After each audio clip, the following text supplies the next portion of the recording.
अस्सलाम वालेकुम my dear students, my name is Mohammad Raheel Sabir, your biology tutor. सो आज के इस लेक्चर में हम कंपैरिजन करेंगे ह्यूमंस का और ड्रोसोफिला का with respect to sex determination. अगर हम बात करें ह्यूमंस की और ड्रोसोफिला की, तो लास्ट लेक्चर में हमने डिस्कस किया था कि दोनों जो हैं वो एक ही सेक्स पैटर्न को फॉलो करते हैं, यानी दोनों के अंदर एक्स वाई जो है वो मेल होगा और एक्स एक्स जो है वो फीमेल होगी। लेकिन आज के लेक्चर में हम डिस्कस करेंगे कि क्या वाकई ही हर दफ़ा हर कंडीशंस में ऐसा ही होता है कि एक्स वाई वाला मेल होगा और एक्स एक्स वाला फीमेल होगा। आज के लेक्चर में हम इस बात को आइडेंटिफाई करने की कोशिश करेंगे कि जिस तरह ह्यूमंस के अंदर वाई की प्रेजेंस इस बात को शो करती है कि मेल करैक्टर डेवलप होगा और वाई की एब्सेंस इस बात को आइडेंटिफाई करती है कि फीमेल करैक्टर डेवलप होगा, तो क्या ड्रोसोफिला भी इन तमाम करैक्टरिस्टिक्स को फॉलो करती है? तो इन तमाम चीज़ों को समझने के लिए आइए चलते हैं लाइट बोर्ड की तरफ। बिस्मिल्लाहिर्रहमानिर्रहीम। डिस्कस करने जा रहे हैं comparison of chromosomal determination of sex between human and Drosophila. यानी लास्ट लेक्चर में हमने एक चीज़ डिस्कस की कि ह्यूमंस और ड्रोसोफिला दोनों एक्स वाई और एक्स एक्स पैटर्न को फॉलो करते हैं, इस पैटर्न को फॉलो करते हैं। अब इस पैटर्न के मुताबिक हमारे पास जब भी हम डिस्कस करेंगे एक्स वाई को, तो ये हमेशा मेल होगा और इसी तरह ड्रोसोफिला के अंदर भी एक्स वाई जो है वो मेल है, ह्यूमंस के अंदर भी एक्स वाई जो है वो मेल है। जबकि जब हम बात करेंगे एक्स एक्स की, तो ये शो करता है फीमेल को। तो ह्यूमंस के अंदर भी ये फीमेल है और ड्रोसोफिला के अंदर भी फीमेल है। क्या कहीं पर कोई डिफरेंस है? ये चीज़ें हमने डिस्कस करनी है इस लेक्चर के अंदर। अच्छा, अगर हम with respect to chromosomes number देखें, सो इन ड्रोसोफिला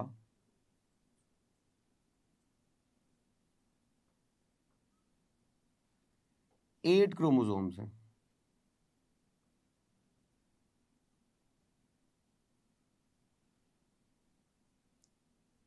यानी 4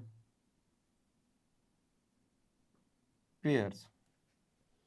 और अगर हम ह्यूमन की बात करें,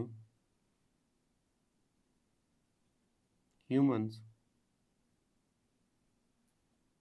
तो 46 क्रोमोसोम्स हैं,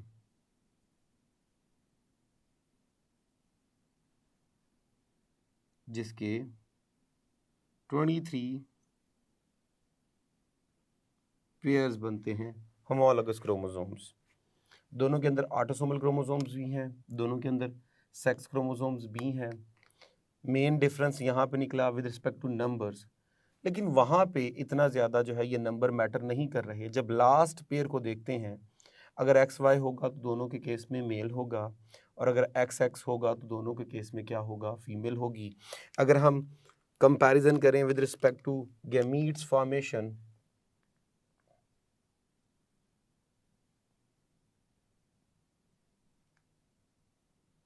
तो गैमीट्स फॉर्मेशन के लिहाज से मेल में एक्स और वाई गैमीट बनने हैं और फीमेल में एक्स और एक्स गैमीट बनने हैं।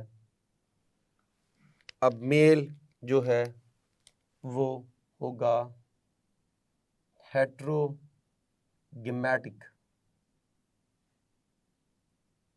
और फीमेल होगी होमोगैमेटिक इन बोथ केसेस। यानी ये जो सिनेरियो हम डिस्कस कर रहे हैं ये है इन ड्रोसोफिला और यही सिनेरियो हमारे पास ह्यूमंस के अंदर भी है। दोनों जो हैं वो सेम जो है वो पैटर्न को फॉलो कर रही हैं। अब यहाँ पे एक चीज़ जो समझने वाली है वो है जी गैमीट्स फॉर्मेशन का प्रोसेस। तो एनिमल्स में जब भी गैमीट्स फॉर्मेशन होती है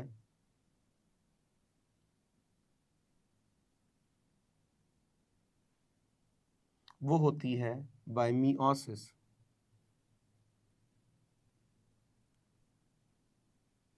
मियोसिस से होती है। अब मियोसिस में हमारे पास जो मेन जो फंक्शन होता है वो होता है जी formation of homologous chromosome, formation of homologous chromosome,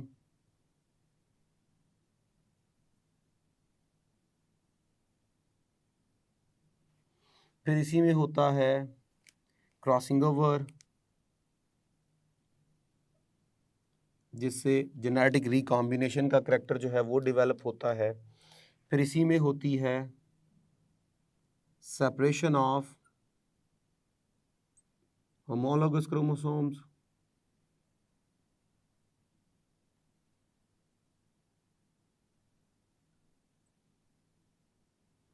और इसी में होती है सेपरेशन ऑफ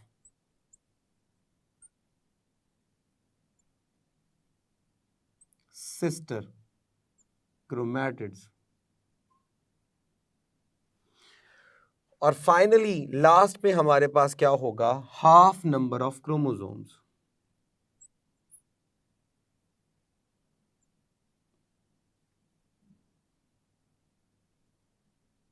ये हमारे पास जो है वो मियोसिस का ओवरऑल एक मैंने एक छोटी सी समरी बयान कर दी। तो मियोसिस में जब गैमीट्स बनते हैं तो ये तमाम प्रोसेस जो है वो परफॉर्म होते हैं, फिर जाके गैमीट्स को बनाया जाता है। अगर हम इन फंक्शंस की तरफ देखें तो यहाँ पर हमने कहा मियोसिस ने मेन काम करना है गैमीट्स बनाना। अब जब मियोसिस होगी तो होमोलॉगस क्रोमोसोम्स को क्या किया जाता है, सेपरेट किया जाता है। इस प्रोसेस को हम बोलते हैं डिसजंक्शन। डिसजंक्शन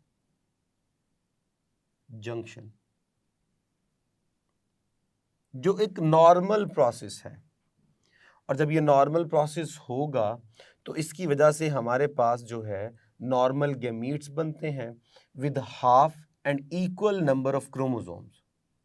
मिसाल के तौर पे सपोज कर लीजिए मेरे पास ये देखिए जी, मैं कहता हूँ जी ये मेरे पास क्रोमोसोम्स हैं, ये लीजिए, ये लास्ट मैंने एक्स वाई बना दिया, यानी मैंने 4 पेयर्स बनाए। अब अकॉर्डिंग टू मियोसिस हमारे पास होना है यहाँ से होमोलॉगस क्रोमोसोम्स की सेपरेशन। अब ऊपर जरा गौर कीजिए, 8 क्रोमोसोम्स हैं तो 4 एक साइड पे आने, 4 एक साइड पे आने, यानी होमोलॉगस क्रोमोसोम्स को क्या किया जाएगा, इक्वल पार्ट्स में डिवाइड कर दिया जाएगा, इक्वल नंबर्स में डिवाइड कर दिया जाएगा। तो अब ज़रा अगर हम इसको देखें तो हमारे पास यहाँ पे रिसीव होंगे x x x x x x x और y। तो हमारे पास ये जो है वो दो तरह के जो है वो बन जाएंगे सेल्स, ये और ये, with half number of chromosome. अब जिसमें हमने क्रोमोसोम्स को हाफ कर दिया, क्रोमोसोम्स को इक्वली डिस्ट्रीब्यूट कर दिया, इस प्रोसेस को बोलते हैं डिसजंक्शन। ये प्रिंसिपल है मियोसिस का। मियोसिस में ये होना ज़रूरी है ताकि इक्वली डिस्ट्रीब्यूशन की जाए क्रोमोसोम्स की। अब ज़रा अगर यहाँ पे किसी किस्म की अबनॉर्मेलिटी आ जाए तो किसी किस्म की अबनॉर्मेलिटी को हम बोलते हैं non disjunction, non disjunction.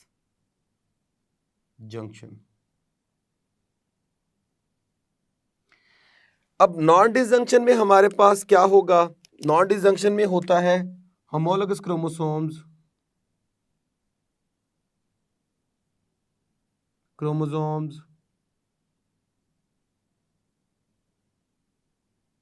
fail to segregate, homologous chromosome segregate नहीं हो पाते, जुड़े रह जाते हैं, जिससे फिर प्रॉब्लम क्या होगी, प्रॉब्लम ये होगी unequal number of chromosome in gametes. तो जो गैमीट्स बनेंगे उनमें क्रोमोसोम्स क्या हो जाते हैं, अनइक्वल। जब अनइक्वल होंगे तो प्रॉब्लम क्या होगी, एबनॉर्मल गेमीट्स हैं वो।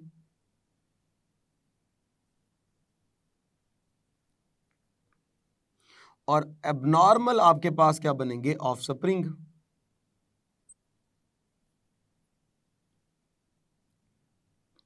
ये नॉन डिसजंक्शन की क्या है हमारे पास जो है वो कैरेक्टरिस्टिक्स हैं। अब इसको जरा समझने के लिए जरा सपोज कीजिए ये मेरे पास x x x x ये लीजिए।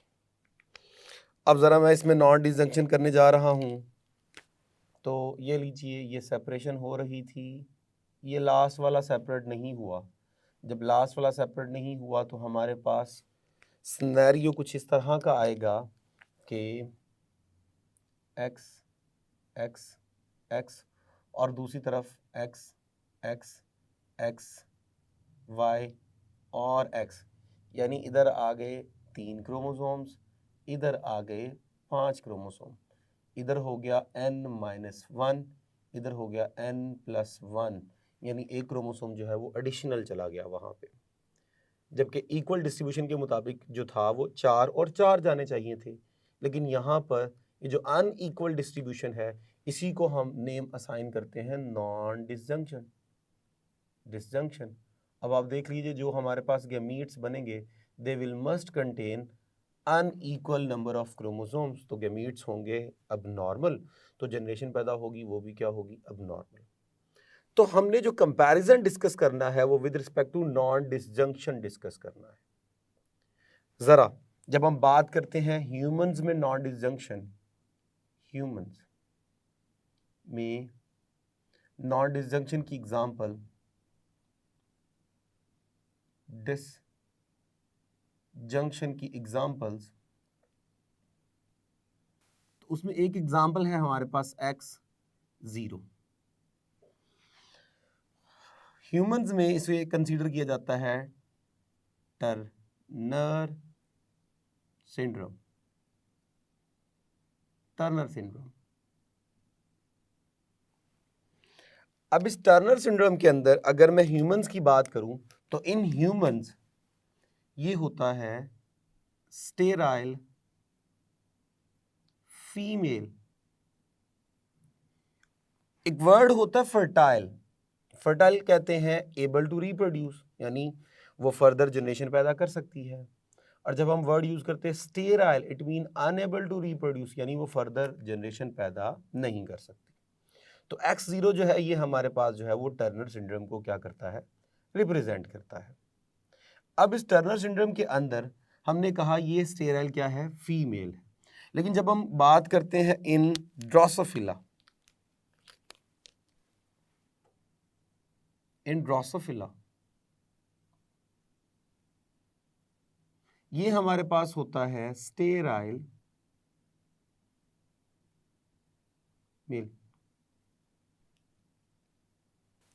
स्टेराइल मेल कंसीडर होता है। अब देखिए यहाँ पे डिफरेंस आ गया कि उस तरफ फीमेल है, जबकि ड्रोसोफिला में नॉन डिसजंक्शन के केस में हमारे पास क्या है जी, मेल अपीयर हो रहा है।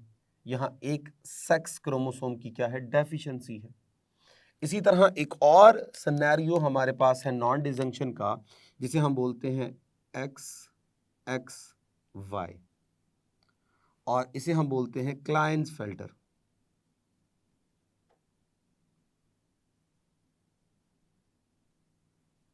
सिंड्रोम्स।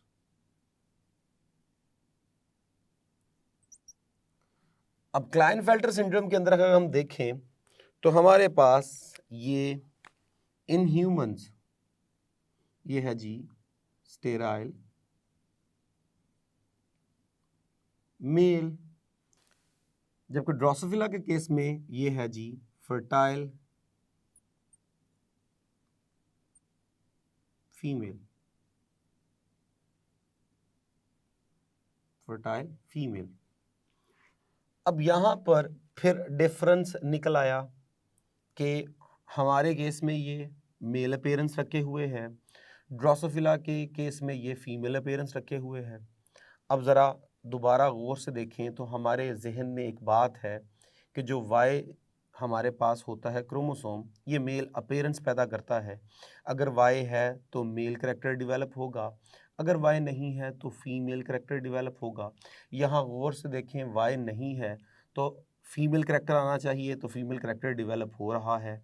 यहाँ पे वाई है तो मेल करैक्टर आना चाहिए, हमारे केस में मेल करैक्टर ही आ रहा है। लेकिन ड्रोसोफिला के केस में यहाँ वाई नहीं है तो वो मेल करैक्टर डेवलप कर रही है, और जब वाई है तो उस वक्त वो फीमेल करैक्टर डेवलप कर रही है। इसका मतलब ये हुआ कि यहाँ पे हमारे जहन में एक बात ये निकलती है कि यहाँ पे no role of Y in sex determination. तो सेक्स डिटर्मिनेशन में वाई का कोई रोल नहीं है। तो अब सवाल ये पैदा होता है, अगर वाई का रोल नहीं है तो फिर किस तरह पता चलेगा कि ये हमारे पास जो है वो फीमेल है या ये हमारे पास जो है वो मेल है।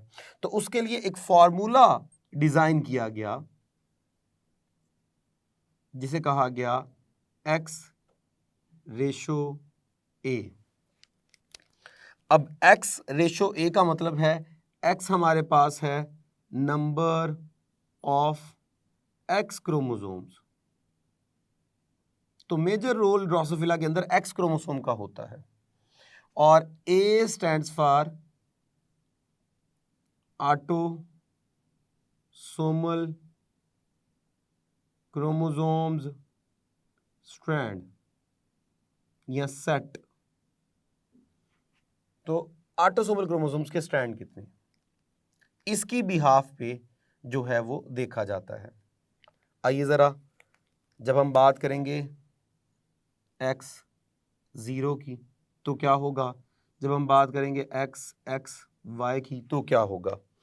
आइए ज़रा, जब मैं बात करता हूँ एक्स ज़ीरो की, तो एक्स यहाँ पे मेरे पास जो सेक्स क्रोमोसोम है, जो एक्स है वो एक है, तो लिखूंगा मैं एक divided by ratio A mean autosomal. तो इसके ऊपर भी ऑटोसोमल क्रोमोसोम होंगे, इसके ऊपर भी ऑटोसोमल क्रोमोसोम होंगे, तो मेरे पास दो सेट हैं ऑटोसोमल क्रोमोसोम के। तो यहाँ पे मेरे पास दो स्ट्रैंड के लिहाज से मैंने 2 लिख दिया, तो आंसर आया 0.5। अब ज़रा यहाँ पे आ जाइए, मेरे पास दो एक्स क्रोमोसोम्स हैं, तो मैं लिखूंगा जी 2।